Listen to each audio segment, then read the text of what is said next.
was a big part of my sister and my experience in that process. Yeah. Yeah. So that's how I would explain that. When we went to high school, we actually moved to a new neighborhood. So then we were involved in integrating a neighborhood as well as integrating the high schools. And the very interesting story there was the fact that as pioneers, if you will, going to these areas, there were covenants in these neighborhoods called sundowner clauses. Okay. So this is important. I wonder if this is very similar. If anybody watches Lovecraft Country, they mentioned that this town was a sundown town. I wonder if it's about what you're about to say. Well, we moved into a neighborhood that had a sundowner covenant. And so the only way that we could move in would be for the other neighbors to sign off on a change in the covenant that we could be there. So what is the sundown? What was related to the sun, though? Oh, because if you're African American, you could be there working during the day. Got it. But you can't be there after the sun goes down.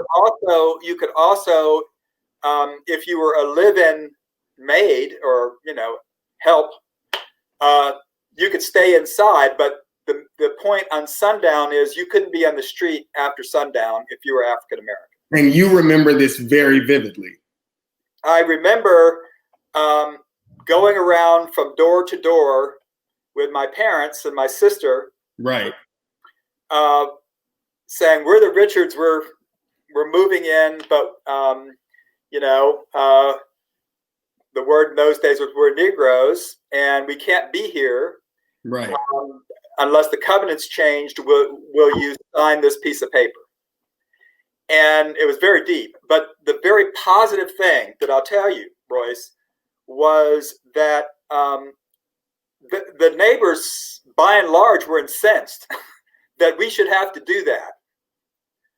And I remember people saying it was winter or cold. They said, "Let me get my coat. We're coming with you." By the time we had gotten to each door. Yeah, by the time we had gotten around the neighborhood, it was like a cul-de-sac, a court. Right. It was like a posse, and basically the other neighbors were saying, "We know you're going to sign this, right?" To everybody else. Oh wow! And it was a very positive experience. Wow. So you had an extremely positive experience for me. Nice. Yeah. So you had allies in the community that actually not only were like vocal allies, but went with you to the next home. Totally spontaneous. Wow. This wasn't organized. This was totally spontaneous. And it's interesting because the city that we moved to was called University City. It's a suburb of St. Louis. Right. It's called University City because Washington University is there. A progressive community of, having a large university there.